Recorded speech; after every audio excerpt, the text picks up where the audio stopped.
Hi friend, welcome to game of inning. आज की इस वीडियो में काफ़ी सारी इंटरेस्टिंग अपडेट्स हैं, तो वीडियो शुरू से लेकर लास्ट तक जरूर देखिएगा।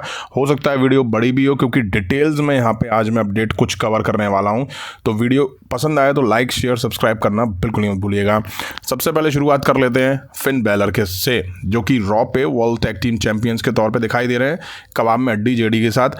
फिन बैलर ने एक माइलस्टोन डब्ल्यूडब्ल्यूई में अचीव कर लिया है। फिन बैलर को डब्ल्यूडब्ल्यूई में डेब्यू करे हुए 10 साल कंप्लीट हो गए हैं। सबसे पहले तो उनको बहुत बहुत कांग्रेचुलेशन। वहीं बैलर इस मौके पे एक ट्वीट भी करते हैं और लिखते हैं कि 10 years 11 championship and counting. Next बात कर लेते हैं रोड टू रेसलमेनिया 41 के बारे में। जैसा कि डब्ल्यूडब्ल्यूई ने क्राउन जूल के दौरान ये रिवील करा कि साल 2025 में होने वाला रोड टू रेसलमेनिया 41 का टूर यूरोपियन टूर होगा, जो कि 14 मार्च से शुरू होके 31 मार्च 2025 तक चलेगा। इसमें डब्ल्यूडब्ल्यूई कई सारे लाइव इवेंट्स के साथ साथ वीकली शोज, जो कि रॉ और स्मैकडाउन भी यूरोप की कंट्री से लाइव करेगी। यानी कि इस दौरान जो भी रॉ और स्मैकडाउन के एपिसोड होंगे वो इंटरनेशनल या यूँ कहूँ ग्लोबल होने वाले हैं। इन डेट्स में टोटल 6 रॉ और स्मैकडाउन के एपिसोड दिखाई देंगे, जिसमें 14 मार्च स्मैकडाउन का एपिसोड स्पेन से, 17 मार्च का रॉ का एपिसोड बेल्जियम से, 21 मार्च का स्मैकडाउन का एपिसोड इटली से, 24 मार्च 2025 का रॉ का एपिसोड स्कॉटलैंड से, 28 मार्च को स्मैकडाउन का एपिसोड इंग्लैंड से और 31 मार्च को रॉ का एपिसोड इंग्लैंड से ही दिखाई देगा। अब अपडेट ऐसी है कि डब्ल्यूडब्ल्यूई ने अभी तक जो भी रॉ और स्मैकडाउन के एपिसोड इंटरनेशनल करे हैं उनको डब्ल्यूडब्ल्यूई यूएस में और इंडिया में सेम टाइम पे दिखाती है। फॉर एग्जाम्पल, अगर यूके में रॉ हो रही है तो वो यूएस और इंडिया में लाइव नहीं होती थी, कुछ घंटे के गैप के बाद वो सेम टाइम पे दिखाई देती थी। अब रॉ जनवरी 2025 से नेटफ्लिक्स पे मूव होने वाली है, इसलिए नेटफ्लिक्स ने डब्ल्यूडब्ल्यूई को एक आइडिया दिया है, जिसमें नेटफ्लिक्स ने कहा है कि जितने भी रॉ के एपिसोड यूरोप में होंगे वो उन्हें लाइव ब्रॉडकास्ट करेगी। अब नेटफ्लिक्स तो पूरे वर्ल्ड में है और वो ये कर भी सकती है। अगर डब्ल्यूडब्ल्यूई इसके लिए एग्री होती है तो फिर यूएस और इंडिया में यूरोप टूर के दौरान टाइमिंग्स ऊपर नीचे जरूर होंगी। ओनली रॉ की बात कर रहा हूँ मैं यहाँ पे, स्मैकडाउन की नहीं।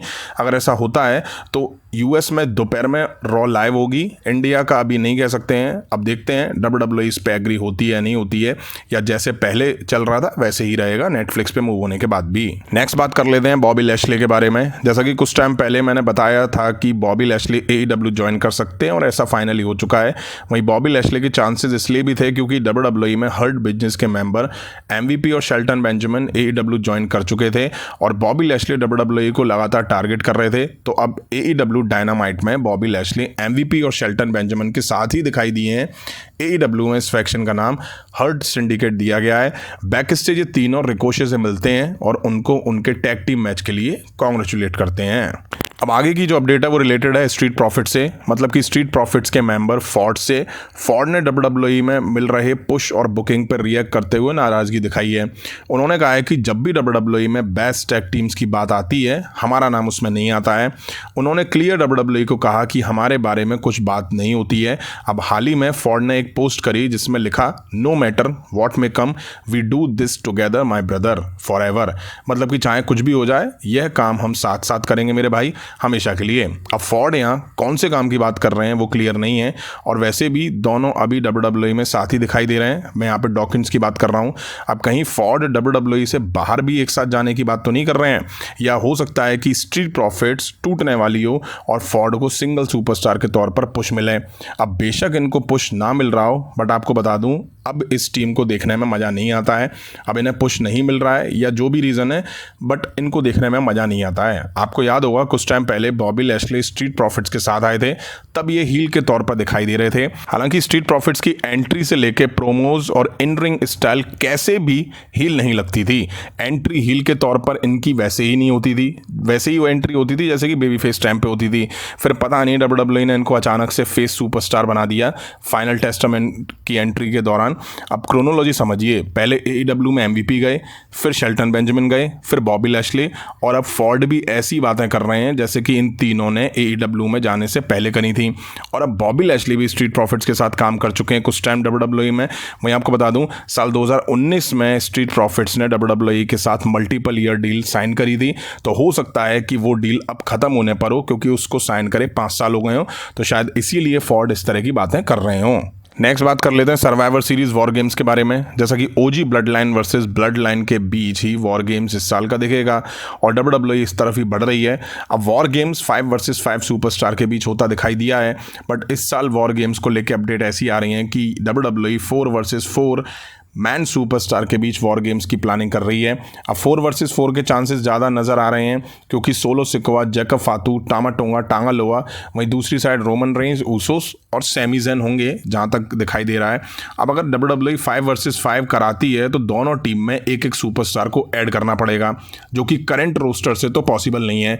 अगर ब्लड लाइन के मेंबर भी होते हैं तो डेब्यू करा के अगर WWE उनको ऐड कराती है तो उसको लेके हाइप इतनी नहीं बन पाएगी क्योंकि अब सर्वाइवर सीरीज में टाइम ज़्यादा नहीं बचा है और डेब्यू फिर 2 का कराना होगा, इसलिए 5 वर्सेस 5 पॉसिबल नहीं लगता है।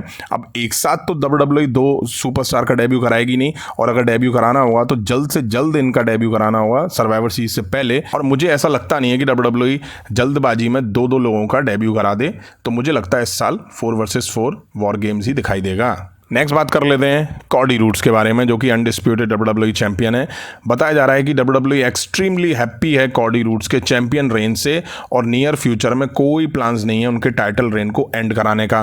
वहीं WWE मैनेजमेंट को WWE के फेस के तौर पर कॉडी रूड्स बड़े पसंद आ रहे हैं। मतलब कि कॉडी रूड्स को WWE के फेस के तौर पर प्रोजेक्ट करने में WWE को कोई प्रॉब्लम नहीं है, उनको ये आइडिया बेहतर लग रहा है। वहीं इतना ही नहीं, बैकस्टेज WWE में कॉडी रूड्स को जॉन सीना से कंपेयर करा जा रहा है। एक टाइम जॉन सीना WWE के फेस सुपरस्टार हुआ करते थे, अब एक्सट्रीमली हैप्पी है WWE। उसका ही नतीजा है कि क्राउन जूल में टाइटल भी कॉडी रूड्स ने जीता। वहीं आप चौंकीगा मत अगर कॉडी रूड्स का टाइटल रेन रेसलमेनिया 40 के बाद भी कंटिन्यू रहता है।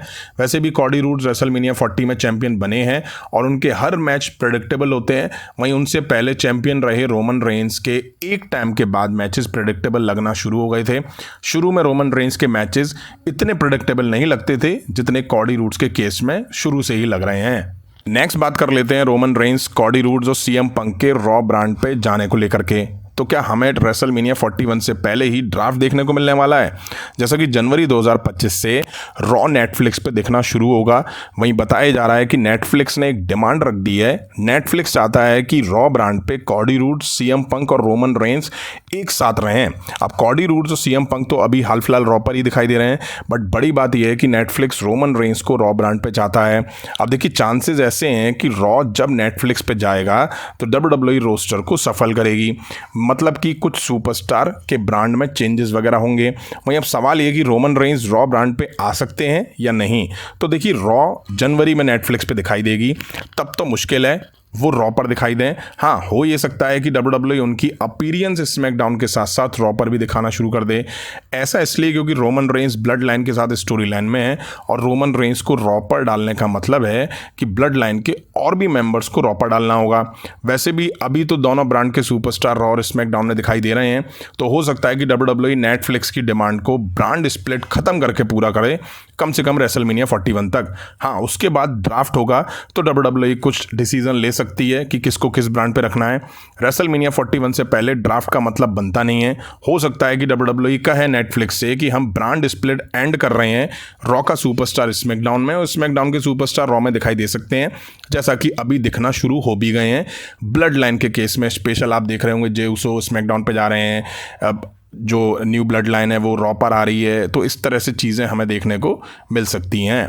तो फ्रेंड, ये थी WWE से रिलेटेड कुछ इंटरेस्टिंग अपडेट्स। वीडियो अगर आपने यहाँ तक देखी और पसंद आई है तो लाइक करें, चैनल पर नहीं हो तो चैनल को सब्सक्राइब करें। मिलता हूँ जल्दी नेक्स्ट वीडियो में। Thank you.